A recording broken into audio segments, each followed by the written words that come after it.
बात हटी है।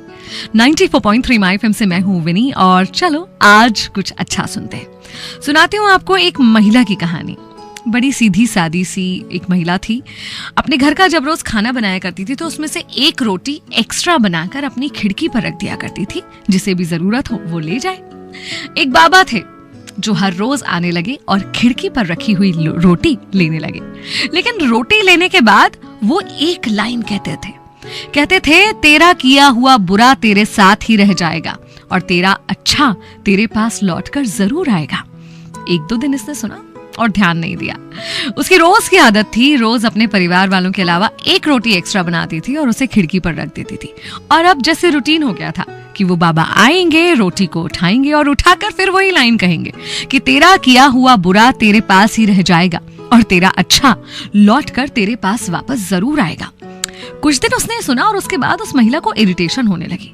बोले, अजीब है ये आदमी, मैं रोज इसके लिए रोटी बनाती हूँ अलग से, आज तक इसने मुझे धन्यवाद तो दिया नहीं, आज तक थैंक यू नहीं बोला, और ये अजीब सा पता नहीं क्या बोलकर जाता है, मैंने किसी का क्या बुरा किया है। और एक दिन इतना चिढ़ गई कि गुस्सा हो गई। बोली, मैं ना इस बूढ़े बाबा से छुटकारा पाने चाहती हूँ। और गुस्से में जहर मिली हुई रोटी उसके लिए बना दी।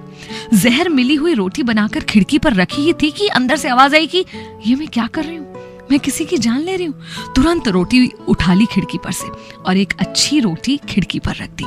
वो बाबा आए, उन्होंने फिर रोटी उठाई और फिर वही कहा कि तेरा किया हुआ बुरा तेरे पास ही रह जाएगा और तेरा अच्छा तेरे पास लौटकर जरूर आएगा। इसने अनसुना सा किया, इरिटेट हुई अंदर चली गई। इस औरत का एक बेटा भी था जो कई दिनों से बाहर था। दिन रात उसकी सलामती की कामना करती रहती थी क्योंकि कई दिनों से उससे बात भी नहीं हुई थी। और उस दिन अचानक डोरबेल बजी और सामने क्या देखती है, उसका बेटा खड़ा हुआ है। वो बहुत खुश हुई लेकिन अपने बेटे की हालत को देखकर बहुत दुखी थी। ऐसा लग रहा था कि कई दिनों से उसे जैसे खाना तक नहीं मिला। उसने पूछा कि बेटा क्या हुआ। उसने कहा, माँ मैं जिस देश में था वहां युद्ध जैसी स्थितियां बनी हुई थी, हमें कैद कर लिया गया था और किसी तरह मैं वहां से निकलकर वापस आ पाया हूँ। ऐसा लग रहा था कि बस प्राण निकल ही जाएंगे। इतने में रास्ते में एक बूढ़े बाबा मिले। उनसे मैंने कहा कुछ खाने को दे दो। उनके हाथ में एक रोटी थी जो उन्होंने मुझे दे दी और शायद उसी वजह से चलकर अपने घर तक पहुंच पाया। और पता है माँ, उस बूढ़े बाबा ने मुझसे क्या कहा? उसने कहा कि तेरा किया बुरा तेरे पास ही रह जाएगा और तेरा अच्छा लौट कर तेरे पास वापस आएगा।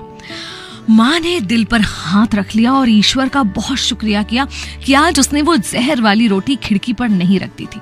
और आज उसे बाबा की उन लाइंस का मतलब भी समझ में आ गया कि तेरा अच्छा तेरे पास लौटकर आ ही जाता है। कई बार ना हम अच्छा करते करते थक से जाते हैं। ऐसा लगता है कि कोई अप्रिशिएट नहीं कर रहा और शायद इसलिए हम सोचने लगते हैं कि अब हमें अच्छा करना छोड़ देना चाहिए, कोई मतलब नहीं है, कोई कदर नहीं करता। लेकिन नहीं, अच्छा करना कभी मत छोड़िए।